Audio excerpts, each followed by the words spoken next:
Well, good evening. It's the November 8th school board meeting of Rochester School District. And at this time, we're going to call the meeting to order. And we will start with the flag salute. Pledge allegiance to the flag of the United States of America, to the republic for which it stands, one nation, under God, indivisible, with liberty and justice for all. All right, and now we're on to roll call. And Michael Langer, present, and Thomas Trott, present. All right, and Grant has been excused from tonight, and Juana, I believe, is. Juana, we're expecting, but something might have come up. Okay. So at this point in time, she's excused also.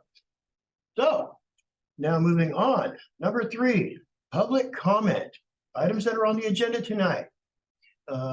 Anyone in the public in the room? Or there was no one signed up, and there's no one online except Thomas. Bummer, I wish we really would have more interaction with the public. All right, with that, we have our consent agenda tonight. We would like to make a motion to approve. So move. Michael moves. I'll second. Thomas seconds. Any discussion? Hearing none, we will vote. All in favor, say aye. Aye. Aye. Any abstentions or noes? Hearing none, motion's approved. All right. Now we're on to our reports. We start with our student representatives today. So for this month, we have a guest speaker coming in for a CSR class on November 27th for mental and behavioral health careers. We had a pep assembly November 3rd, which was last Friday, for celebrating our football going to playoffs. We're having a Veterans Day assembly November 10th, this Thursday. We have a financial aid night going on November 20th for our juniors and our seniors. And we also have a play, which is going to be Clue, going to be on November 17th and 18th. And we also got finished with our FFA blood drive. How many people came? Oh, I should, sorry. Okay. How many people came for the blood drive? I know that you were trying to get it. Not sure. Neither of us are part of the FFA. Okay. It is an FFA ran thing, but I'm pretty sure it's pretty successful. Great. Yeah. Also, I have some flyers for Clue if anyone wants them. Sure. We Love one. Yeah, I brought them for. I need to put them in the other schools too. I have some. We'll put one up around here too. Nice. Do you want to, I have the Facebook post ready to go. Do you want to give that, then email that to me and I'll use that on the Facebook? Yeah. And have we done a peach jar Have you sent it to Miss Schweitzer yet? for a peach jar? I don't know what that is. Okay, you send it to me and I'll, Okay. Perfect. This is the play you're at the school. Is this also the one that's going on over at Sweet Hall? Yes, same one. Wonderful. I had heard about this. I met the instructor there. Excellent. Excellent. Thank you. Is there anything else? Not really. I don't think so. No. I think we got everything covered. Yeah, for this last one. Well, wonderful. And thank you for sharing all that great information about what's going on a daily basis over there at this high school. Yeah. The tater tot thing. I'm working with that. All right. Well, at this point, we have the ALE report. Kevin Wilson is here to talk to you about ALE and primarily Hart High School. Yeah, did you want me to stand by Justin here? All right, he's my clicker. I am. So you'll see we added a new employee this year. We were able to replace Jill from last year with Charlie. We took her from the high school. She was an EA over at high school. So it was open for 6 months and we finally found the candidate that wanted to come with us. So Charlie is now on board. So we're at full staff this year. It took us a few months, but we're ready to go. Some celebrations. Last year, I'll go backwards a little bit. I know we're already in November, but we had 15 graduates. That was a big class for us. For those who attended, it was a great day. You know, I just recap it with it started raining the only day in June, but it was a busy day, but it was an awesome day. So for those who joined us, we had 15 grads. Second bullet, we started school year with 28. And the next slide here, when we get there, we'll talk about where we're at for our enrollment. But 28 is, we started 31 last year, and so we started the year with that. But the big thing is the Fall Connection Conferences for Heart. It's a big, it helps us a ton because we get to meet with every family, every student, and we kick the school year off on the right way with meeting and going over our rules and what we expect of them. Student engagement, another celebration. It's up to 90% from last year. I thought I had it on there, but it was when I took over engagement, students were still testing boundaries over at Heart, so it was down a little bit, but we're up running about 90% of kids attending and being at school, which isn't quite where our goal is, but it's improvement from last year. Then another goal that you'll see later, but it's in our celebrations, is our class completions are trending up. You can see we're at 95%. It's a really hard data point to find because I had to go back to last November's and I went by our intervention plan. So every student is not on track, we have to put an intervention plan. So I was able to see how many intervention plans we had last year, and I compared it to November of this year, because really the hard data will be end of January when I'll have the hard data. But I wanted to celebrate the feeling of everybody's completing and they're working and they're engaged at school. So I really wanted to show that, but I didn't have a good data point, so that's where I found the data. That.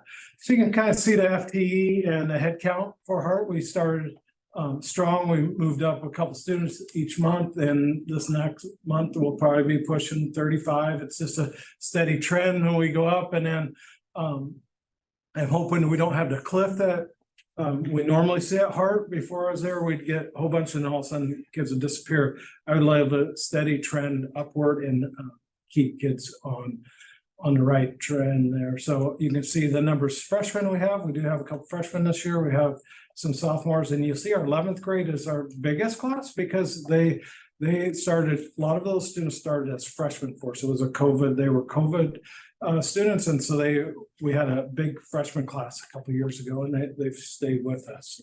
So there's our solid numbers, and our seniors will, as the school year goes on, their numbers will rise also. So I kind of talked about the goals, but I really want to touch on our 3 goals that we've set for Heart High School.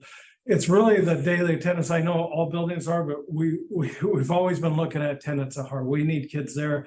So how do we get kids there? So we are really looking at the SLE lessons that we do, the attendance incentives. We have a program where we're giving out cards. So if you come for the week, you get your name in a drawing, and we're doing name drawings. And then we have celebrations, and they're all over the board. Our celebrations can be just as much as bringing donuts and cookies in and having treats to having a game that we play together as a group. So we try to keep it moving, so it's not the same thing over and over. Another way we reach that activity is to do actually home visits. We need to go find students that are on our books and we are not showing up. So then having a tiered intervention plans for students that do not show up to school. And there's not a lot, so it's easy for us to track, but it's a lot of work too, because there's houses we have to go to find kids and see what the barriers are, why they're not attending school. So that's hard. That's our goal 1. Our second goal really deals with making sure kids are making progress. So they're attending. So now next step is let's make sure they're doing what they're supposed to do. So we set a goal of 90% of students will be on track for the 6 credits. So, we have every 20 days we do our progress evaluations, and we see where kids are, and we put them in intervention plans. But that's where I got the data on the celebration. You can see I put a goal of 95 and we're running about 90. So we still have some improvement, but it's early. The honeymoon's over a little bit and kids are digging down and they're coming to school. And so I see that rising as we get closer to the end of the semester.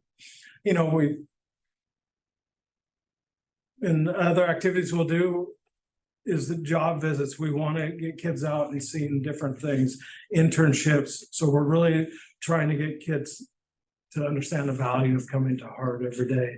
And then we have rewards at the semester. We're going to have a big party. And this year, I think we have a really good one planned. So I'll make sure I get an invite to you guys so you come over and see the things we're going to do at our semester party. And then obviously we have one-on-one conferences with students that aren't making their progress. And then we support them with our one-on-one small group tutoring. So that's a couple activities, how we're reaching goal 2.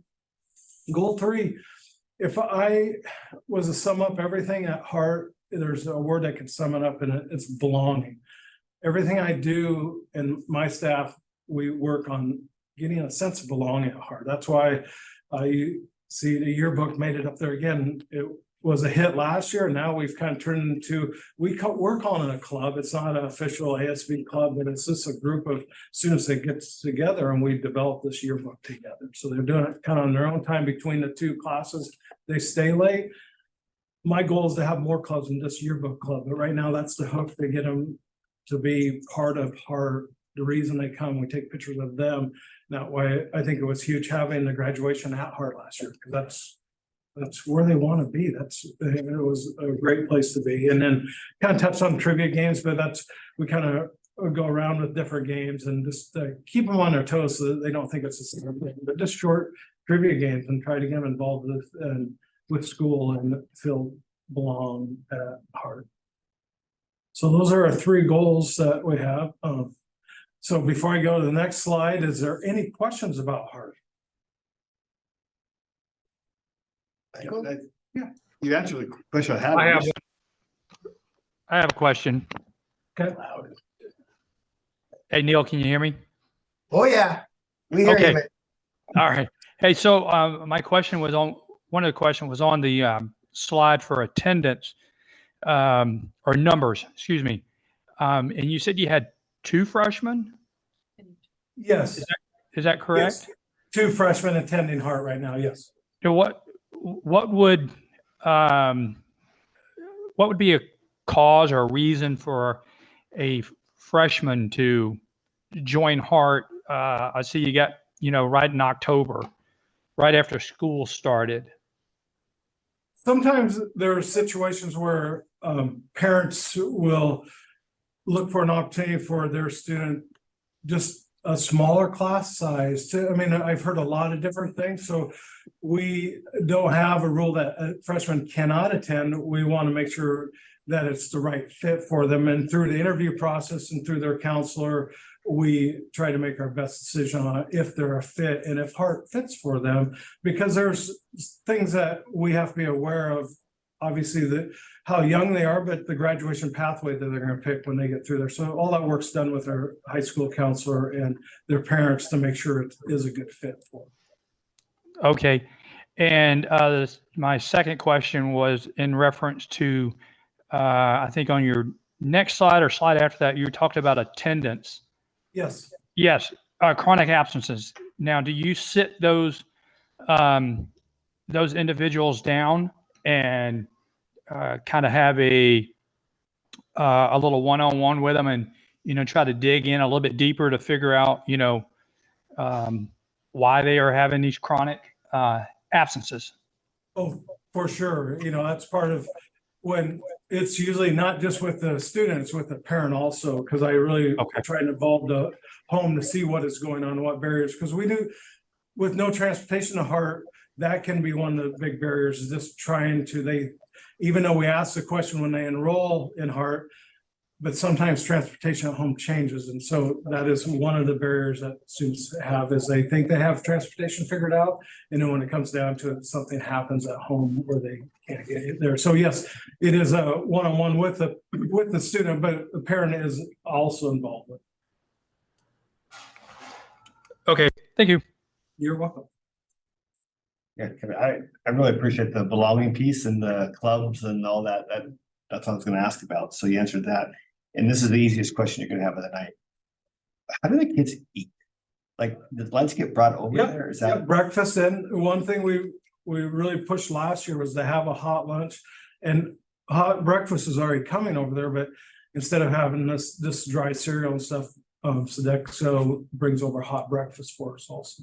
Excellent. So that probably helps. And Yes, it does. And they look forward and they try to come before the first session's over. So if you're in the AM session, you actually get breakfast and lunch out of it. So before you go, and they do a great job of getting over there and giving us our hot.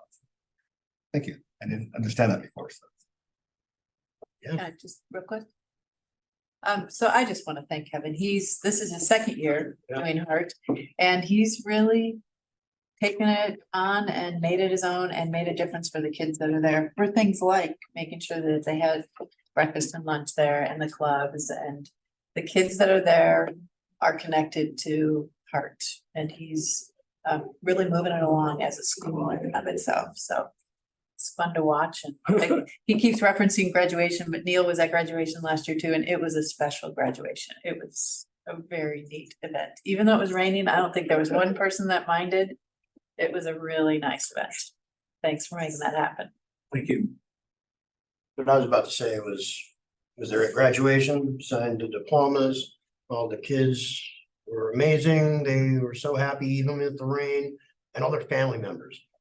That was probably the biggest part, was the family members. And it's like some of these students, they were graduating and they were the first people in their families to graduate. And so there's a lot of pride. Right. Just to make full circle, to get better and to make things, I asked exit interview of when they picked up their diplomas, how it went and stuff to make it. And I did have one student that didn't want to have at Heart. When she got to experience, she was very happy that it was at Heart, because what you said, her whole family could be there. When they were standing room only and they could be there. So The only other thing I could suggest is I would love to have a student rep from Heart to sit up here with our other student reps. Okay. If we could possibly find someone, it's like, school board needs to know how things are going in school. And opportunity, we don't need to hear everything that's perfect and rosy all the time. If there's struggles and there's issues, we need to hear that too.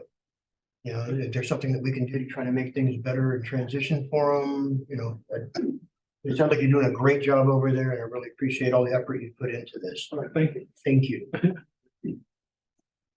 All right, I think I'm up again. Yep. All right. So switch hats. No. CT. So for time reasons, there's so much in the CT, and I'll make this offer again. I'd love to, any time that you like a tour of the CT department, I'd love to set it up with Dr. Bethman, have you guys come over. I'd love to show off the good things, because this amount of slides I have now, I won't do it justice. I have some slides and I'm highlighting a few things, but I really love for you to come over and see the great things that are happening at high school at CT. So some things we're going to talk about tonight is, like anything in education, we use a lot of acronyms and stuff. So I just want to make sure a lot of the things you'll see is the career and technical student organizations. And those are the different things that we offer at Heart. So you'll hear them referred to as CTSOs. And, so on that page, you'll see the different organizations the students belong to. So throughout the slide, you'll see some classroom stuff, but you'll see some student organization stuff also. So we'll just start with ag. You can see the classes that we offer at the high school for our ag program, and they all have a CTSO that they belong to. So I think the next slide might have floral design. So we're offering a floral class, and a couple of weeks ago they had took them around to different teachers, and the teachers got some flowers and stuff. So basically they're trying to learn the elements and principles of floral design and applying their skills. So not a better way to hand out flowers. Everybody loves some flowers. And so they're being creative and trying to work around. And I know Dr. Bethman and I got the pumpkin, but there was a pumpkin vase they used to just kind of tie in the whole Halloween thing.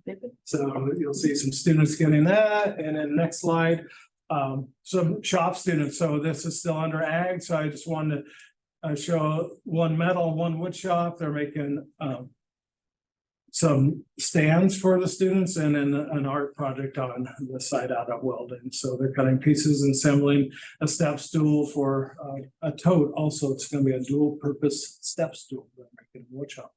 Can you speak to this guy at all? Yeah, he is, if you guys didn't see who Justin Circlin, Michael Jeske had an opportunity to have a local community member volunteer and went through the paperwork to be a volunteer for us. And he comes every day and he is a skilled woodworker and a metal worker. So it's really nice to have both of his skill sets with the kids, and he gets right in there with them.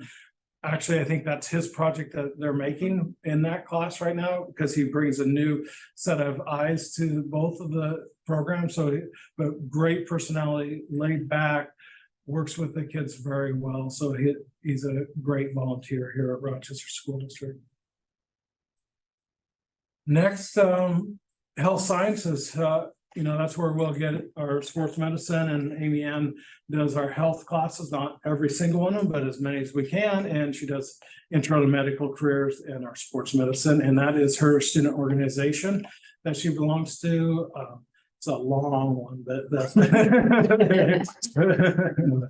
even trying to say it. So then we move on to ASL. ASL had an opportunity to head down to Portland. You can see Mr. Chittick took 4 students down there, and they were able to just get into the deaf culture, and it was awesome. Every time I'm in that room or I'm with Cam and around students and the whole sign language, it was something I wish was available when I was in school. It's a great thing for students to know, and he's very good at getting kids out and networking and seeing different things, and that's where you do your best learning, is just on the job training and finance. So that was an awesome opportunity. He took Saturday and then drove down to Portland and went to a big convention. All right, business and marketing, you can see we have a lot of bullets of different classes we can offer. The last bullet is a little bit bigger there, just so we can say there's a business new procedures class that we rolled out this year, and we're capturing a lot of students in there. So it's a nice way for students to learn a little more about business procedures. So it is a cool opportunity for kids. And the next slide, FBLA is hers. Oh, I thought I had, maybe if my slide is off a little bit. Okay, so we'll go the STEM and skilled technical sciences. So courses available, the engineering goes through that, to robotics, urban search and rescue, applied physics, and American Sign Language. That's their student organization, Skills USA. Robotics team. So there's so many pictures I could have at a robotics team. They do a lot of different things, but I wanted to kind of show demonstrating some things given kind of back to the school, and back to school night on this dates back in September, but they were at the elementary school, kind of giving back and showing the littles on drones and robotics through them, which is a great avenue to get kids interested at a young age. And then homecoming, they were able to drive the crowds at the homecoming game. So they're really involved with it. They met with Chamber a couple weeks ago. And so there's a ton of things we could talk about robotics, but I know I need to get through my presentation also. So Skills USA, the welding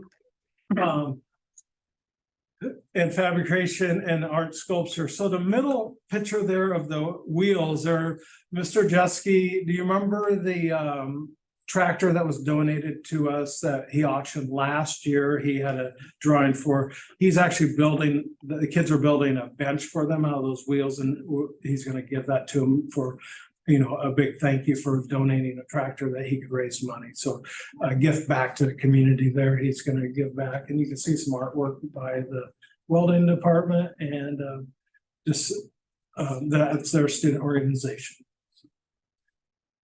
You can see I have a new sticker on there. It says thank you. I did, and I bring gifts tonight, so I have stickers. So Thomas, I'll have to get yours somehow, but brand new sticker advertising the CT department.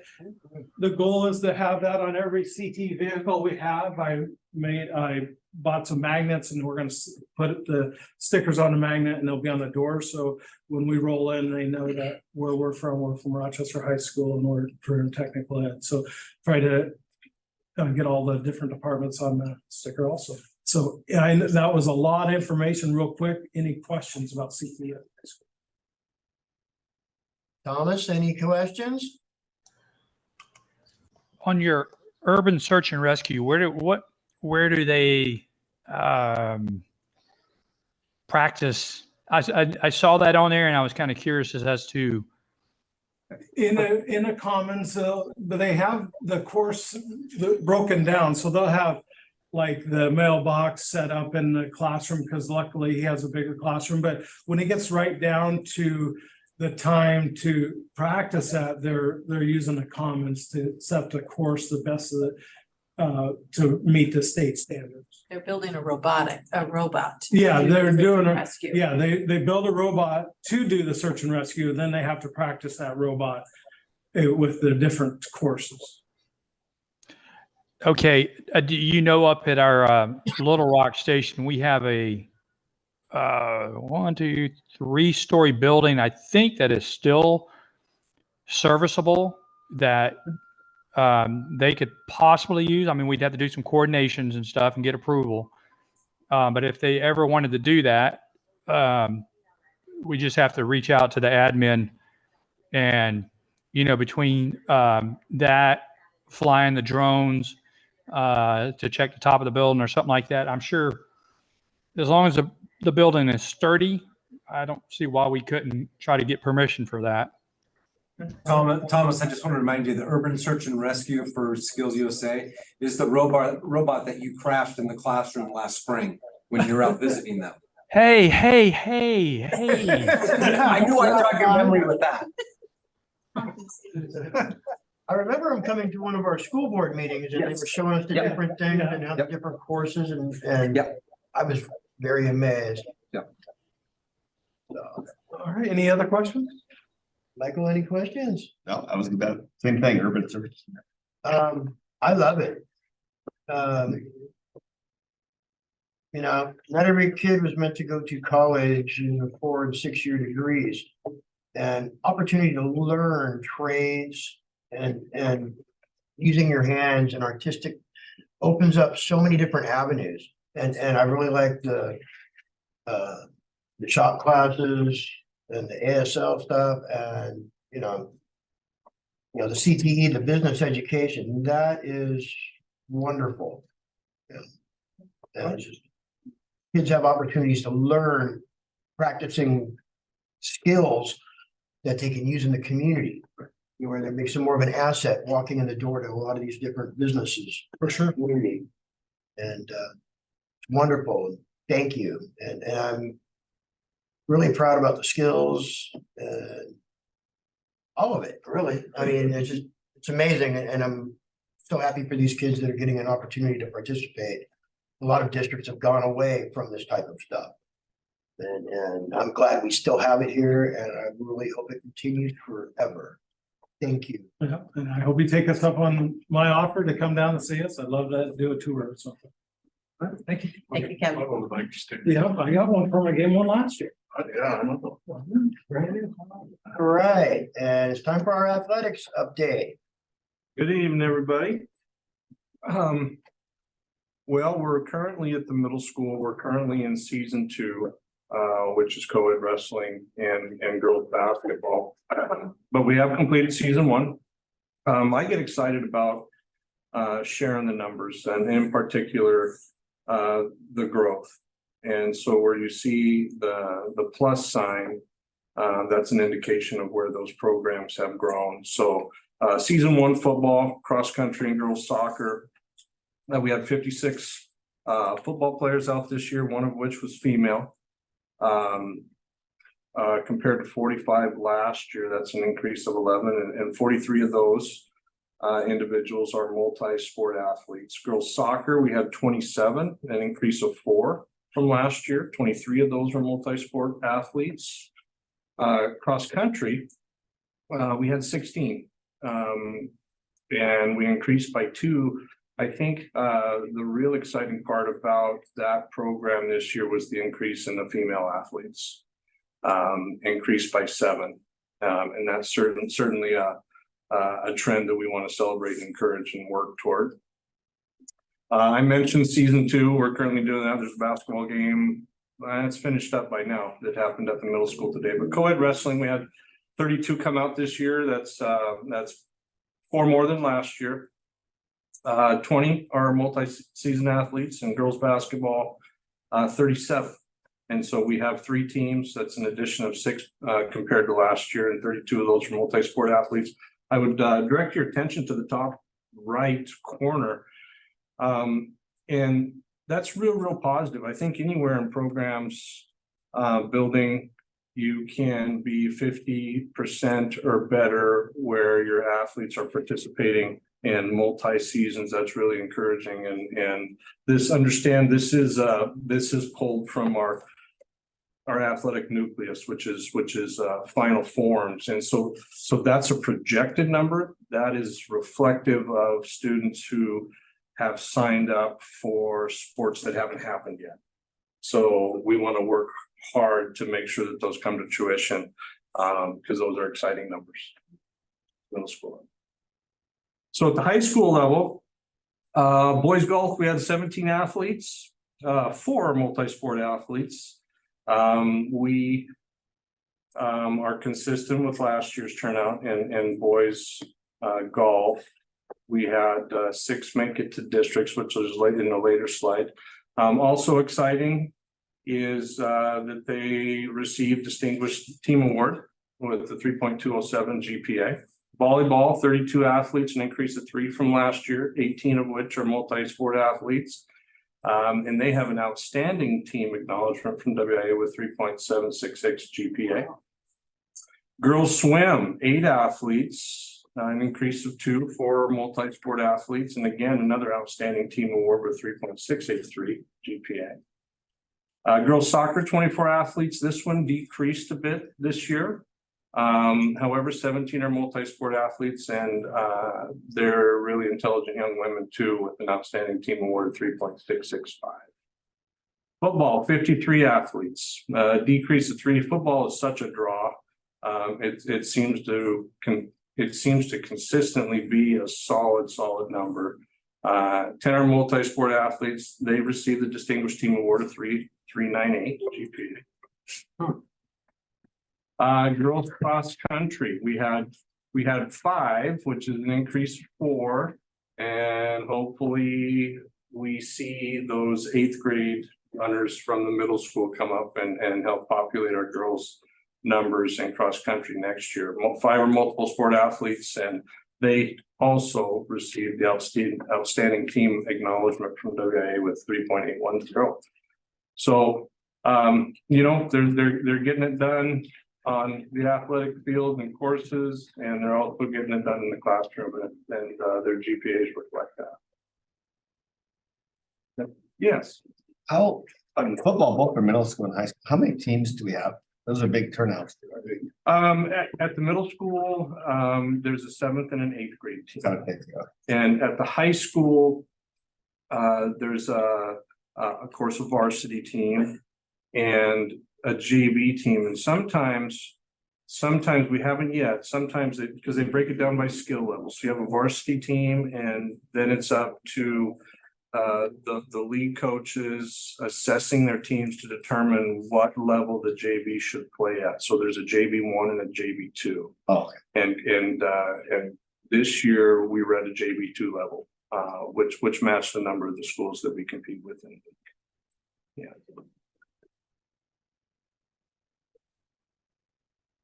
Continuing, boys cross country had 14, an increase of 3. 5 are multi-sport athletes, another smart group of kids, 3.626 GPA. And then fall cheer, that program is going, we had 19, which is an increase of 3, and 5 of those are multi-sport athletes. And not surprisingly, they're going to roll right into winter cheer as well, a majority of them. But again, with 56% of them being multi-sport athletes, an increase of 15% compared to last year. Those are also encouraging numbers. So some all league honors. We'll start with volleyball. We had 4 women earn honorable mention acknowledgements: Maddie Angwood, Delaney Winter, Cheyenne Justice, and Natalie Bennett.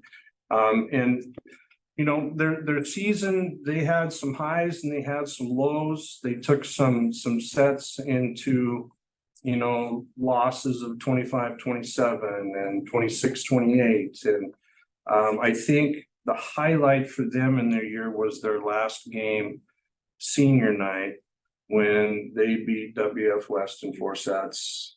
And that was a great way to end the season, especially for those seniors, because anytime we can take from the Bearcats, we want to celebrate that. Right? Girls soccer, second team all conference people, Kaylin Black, Lizzie Hoover, great competitors. Kaylin, she's a terror out there. She's extremely noticeable, and you're going to see more from these individuals. Kaylin will be back next year, and Lizzie's just a freshman. But those girls also worked hard this year, and you know, they took games, you know, right to the end and lost in a PK, or they lost 1-0 or 2-1, or I mean, they were just right there. They were just right there, which makes for a real competitive soccer. So we're proud of those people. All league honors. This is fresh off the press as of last night, a meeting that I think went 4 hours. Football people, they like to talk about things and promote their kids, and why wouldn't you? But first team all conference, we had 2, senior Tate Hornstrom at running back. He put up 1,000 yards with the ball this year. And Jaden Nichols, he's a powerhouse. He's a college prospect. And they're going to be missed, but they had a good time on the field, and they did us all proud for sure. Second team all conference, senior Palmer Watt, running back and linebacker, Asher Neff, another senior, offensive line. Nichols, again, defensive line, and sophomore Ethan Rodriguez, the defensive back. And you can see all of their pictures there. It's impossible to get everybody on a slide, and if I created more slides, Justin would just rush me through these. So sophomore Chris Tardios, the defensive line, junior Carson Rodder, quarterback, Cole Smith, another junior defensive back, senior Mason Armstrong, running back, sophomore Xander Peterman, linebacker, sophomore Wyatt Dahl, offensive line, senior Jack Kane, offensive line, and junior Tristan Nelson, tight end. So you know, there's a handful of those people or better that are going to be coming back next year, and we'll be looking forward to some more exciting football. So postseason, the Morgan twins, Grace and Gunner, they each performed well enough to earn state berths. I was up in Shelton on Saturday last year and witnessed Grace finished 4th place in districts to earn a state berth at Swim State, which will happen at King County Aquatic Center on Friday. And if any of you are available and want to come around the high school tomorrow about 1:20, we're going to be doing a state send-off for her, although she's not leaving tomorrow. She might actually have a practice tomorrow afternoon up there. But we're excited about that, and we want to celebrate her. Our girls also, the relay, they finished 8th overall in district. We were hopeful that, and I don't know how many of you understand swimming and how it works, but sometimes kids that don't get automatically put into state based on a finish, they can also get in there with a wild card if their time is better, and be invited to go perform. Cross country, Gunner, what a workhorse. If you've ever seen him out there on his off time, wherever you see him, he's thinking about training, or he is training. And he earned for a second time an opportunity to go run at Pasco and represent Rochester High School. And if you were to talk to him, he would probably share that he didn't think he finished quite where he wanted to, but he did finish 60th out of 160. And that's no easy task. There are some freaky runners out there. They really, really are. But anyway, proud of both the Morgan twins and their accomplishments for sure. Boys golf. This is kind of a breakdown. These are the individuals who represented us. I ran the tournament up out of Union up in Shelton at Alderbrook Golf Course. Cooper Roadheaver, senior. He had the team low average. He was the leader there. Freshman Bowden Graham, sophomore Cash Edminster, junior Gavin Revel, and senior Daniel DeGauze. And you know, they had a good time. They missed making day 2. But we're proud of them nonetheless, because they, you know, they were able to get that far. And day 2, it rained and rained and rained. It was something else. Football, they earned a first round crossover game against Woodland postseason. They did fall to Woodland last Friday. But they, you know, they had a good run. They had a really strong run. This is I wouldn't say new information, but WIA, we're in a reclassification cycle. And what that means is that WIA has been taking averages since last January to begin to reclassify schools based on student head count, which is taken from your freshman, sophomore, and junior classes. They did that January through May, and in May, or in June, they gave us kind of a snapshot. And so the threshold between the 1A and the 2A classification is 450, the average. The snapshot we received in June was 426.8. They just finished the October count. They'll count November 2 times. They don't count September because September can sometimes be an exaggerated count. Everybody's getting in school. They don't find it to be a real true average. So that's why they take 2 out of November. So today we got a new snapshot, and there's also an adjustment provision within this calculation, and it has to do with direct cert. And Dr. Bethman, jump in if I don't get this right, but I think it's really tied to state services and around that free and reduced and that percentage. And so when they took the snapshot in June, any percentage over the state average, you get to deduct that percentage from your head count, and that will impact your overall number. And we did not receive an adjustment in June, but this time around, let's see, the state average went down 2% and ours went up 4%. And so we did receive an adjustment. And so the number that they have Rochester at right now is 415 student headcount average, which is well under the 450 threshold. So it strongly looks as though we will be classified as a 1A starting in 24, 25 for the next 4 years. And so at the bottom, you can see the current 1A EVCO League. It's comprised of Hoquiam, Montesano, Elmwood, Tenino, and Eatonville currently, but Eatonville's numbers are above the 450 threshold. So it's likely if they were to appeal to go down and it was rejected that they would have to go 2A. And there's a possibility that Centralia might choose to appeal down based on a hardship, which would find them at 1A if it was granted. And so those are unknowns. Those are unknowns for me. And I've already made contact. There are certain formal things that have to happen for us to become 1A. I have to get a permission from our current league that they support that, and also need to be accepted into the 1A of co-league. And I've talked with each of those athletic directors and their president, and they want us hard. So those are things I have to do. I'm going to be attending some of those 1A league meetings starting this month because there's some work to be done when you become in a new league. So that's what I have for you for this report. Any questions?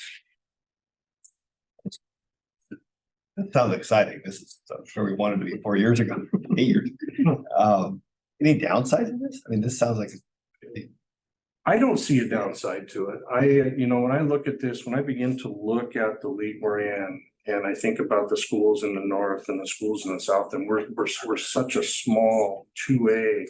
I think in this league now, and I want to qualify this, there's some really, really good programs in the 1As, but I think I think with us becoming 1A, we're talking more apples to apples now versus versus these apples to watermelons, and we don't, we don't compare well to your Tumwaters, or in the south, your Hudson Bays and your Columbia Rivers, and I just think that it's more balanced. I think we match up a whole lot better in depth.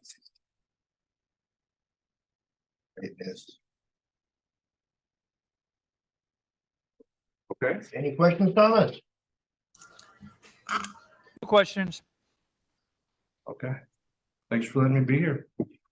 Thank you Awesome. for your work. Well, thank you. Thank you for doing all this work and trying to get things addressed between the different levels. And yeah, I've been to several football games over the last 6 weeks. And it's been nice. I've gotten to see some of the hard work that gets done. And I was at that Tumwater game. And I wasn't super impressed with Tumwater just because they're Tumwater, but they are very good. But I thought it was highly embarrassing that Black Hills had to forfeit to them because they didn't have enough players. And that's something for the WIAA to figure out on their end.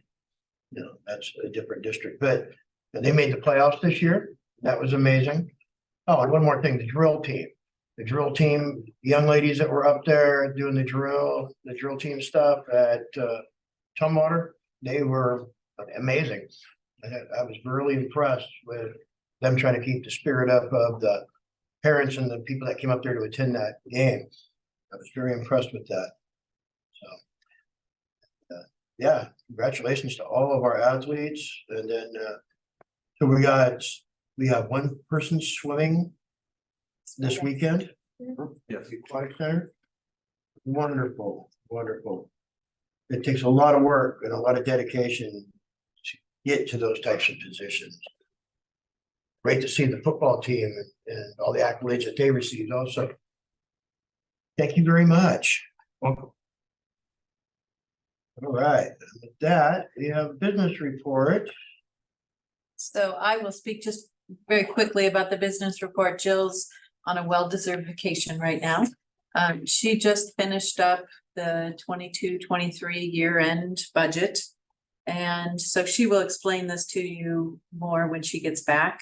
But you can see, if you look at this, that the final fund balance from the closing of the 22-23 budget is at $1,961,000.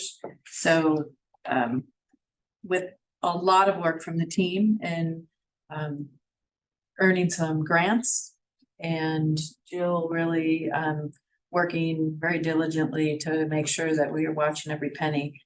We did end a little bit higher than what we thought. We still have $2 million from ESSER's funds that are included in that general fund that we will not have next year. So if you look at that fund balance and we don't reduce our spending at all, you see the $1.9 million that basically we would spend all of it if we don't adjust for the lack of ESSER funds that we will have for next school year. I think the only other thing there that might stand out would be the transportation vehicle fund, and that's the money that we're using to buy the new bus. Are there any questions there that you would like quick answers about that I can attempt to answer before Jill gets back? We still haven't got the bus yet. Still don't have the bus yet, no. Okay. Right. And next we have this, well, I guess you can introduce me to it. Yeah, I'm just still looking over the revenue and the funds Sorry. and the debt balance. It's like lots of pages of numbers. I'm missing Jill tonight. Yes. Okay, well, yeah, well, thank you for providing us with that update. Thomas, any questions about the business report? No questions. Michael, nothing? Okay. I have none that, other than we don't got our bus yet. So with that, we will move on to our superintendent's report. I just have a few things tonight. So first of all, just to acknowledge our community connections. We have so many people in our community that are taking care of our kids.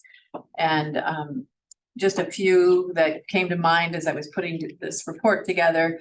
First of all, there was a coat distribution. Crossroads Foursquare Church did a coat, basically drive for kids, and then they gave out over 200 coats to kids in our community. The kids got to go in and actually shop for coats. You can see them in those pictures there, and they were all smiles, you know, walking out of there. The top right-hand picture there is two of our high school students who volunteered for the day. So there was participation from a lot of district staff in helping to make this happen, but it really was Crossroads Foursquare Church that organized it and made it happen for the kids in our community. Operation Santa, Roof does Operation Santa every year, and they're doing it again this year. So just kind of letting people know that if you wanted to make donations for families and kids in our community, they take money, they take gifts that they will wrap and just have on supply to put together for families, or you can adopt a family. And then they will make sure that the gifts get to the family. And then finally, True Love Foundation is a foundation from Tumwater that provides 50 Thanksgiving dinners to families in our community. So we work with them to bring those in, and the families will come over to the Rise Center and pick up those dinners Thanksgiving week. So just a few examples of how our communities take care of everybody in our community. And on the 18th of November, the Scatter Creek Food Drive begins.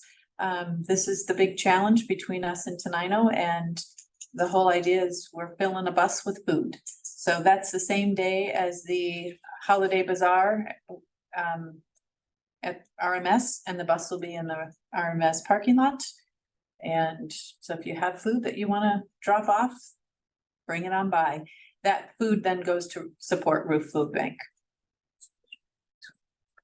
And I do think the high school does a big food drive that goes there too, right? Yeah, we're doing the same one with the RMS bus. Yes. Veterans Day assemblies. So first of all, thank you to our veterans. Thomas, thanks for your service. I don't think we have anybody else. Thank you. That served. Oh, I think Bubba served. Yes, thank you, Bubba. So thanks to Thomas and Bubba for their service, and then thanks to everybody in our community who has served. Our kids are doing Veterans Day assemblies now. I attended one at Grand Mound today, and it was a great assembly.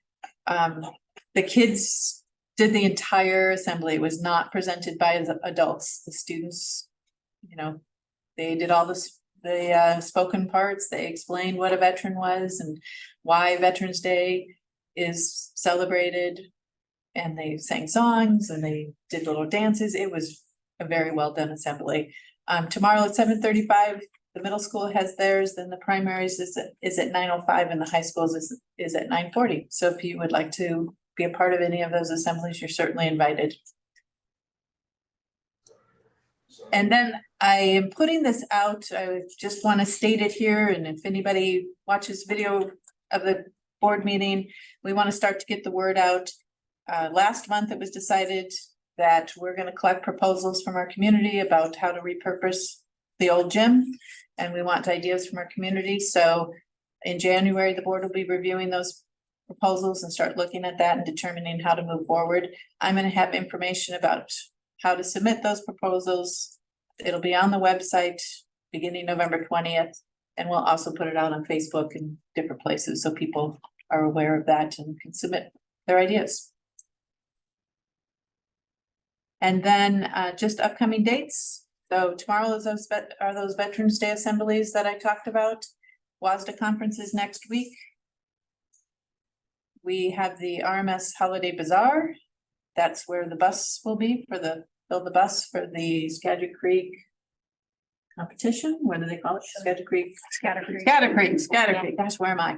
Scatter Creek food drive.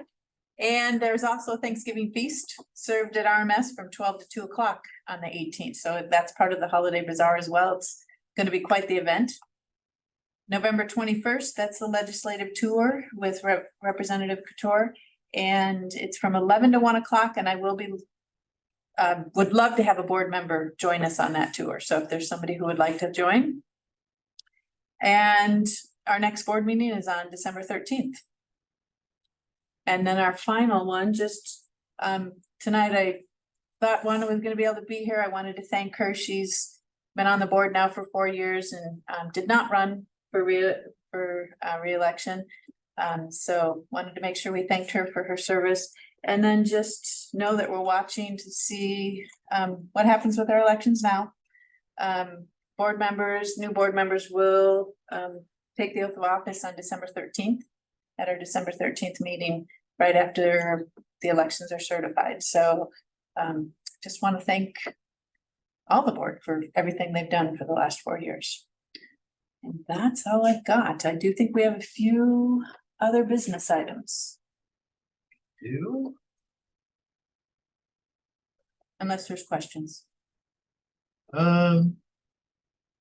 Anybody have any questions for the superintendent's report? Thomas? Oh, no. No questions. All right, thank you. Michael? Nope. I have none. Lots of good things going on in our community. And with that, we are on to new business. And new business today is we received donations. Very donation. Well, This is the first one's from Oh, Calchuck yeah. Glass. Yeah, we did receive a donation from Calchuck Glass Company for $1,000. yes, for $1,000 for, I believe, the CTE program. The robotics. Mhm. The robotics, yes. And that all came from after all of our possessions were stolen. And they started a GoFundMe program page, and they finally got all their funding straightened out with that. And so they donated $1,000. Thank you very much. And we have cards we filled out for board members. So I need to make a motion to approve that. Oh, we make a motion? Mhm. All right. Well, at this time, I'd like to make a motion to approve accepting $1,000 donation from Rochester Glass. Or, excuse me, Calchuck Glass for the Rochester School District. I will make that Move. motion. I will approve that. Second. We have a second. Any discussion? No discussion. All in favor, say aye. Aye. Any opposed? Hearing none, the motion passes. And then we have another monetary donation. Joe and Jeanette Reve. Yep. And They've made $1,000 donation to be towards the Rochester High School football team. Wonderful. Team for which, wonderful. Reading about that now. Definitely thank you there. All right. So anyone would like to make a motion to approve? So move. I will second that. All right. So any discussion? Other than to say thank you. Well. That, all in favor, say aye. Aye. Any opposed? Hearing none, motion passes. All right. Now where are we? All right, we're down to number 8, public comment for items that were not on our agenda for this evening. Do we have anyone in the room? And do we have anyone online? No. All right, and with that, we have no one. Do we want to wait 30 seconds?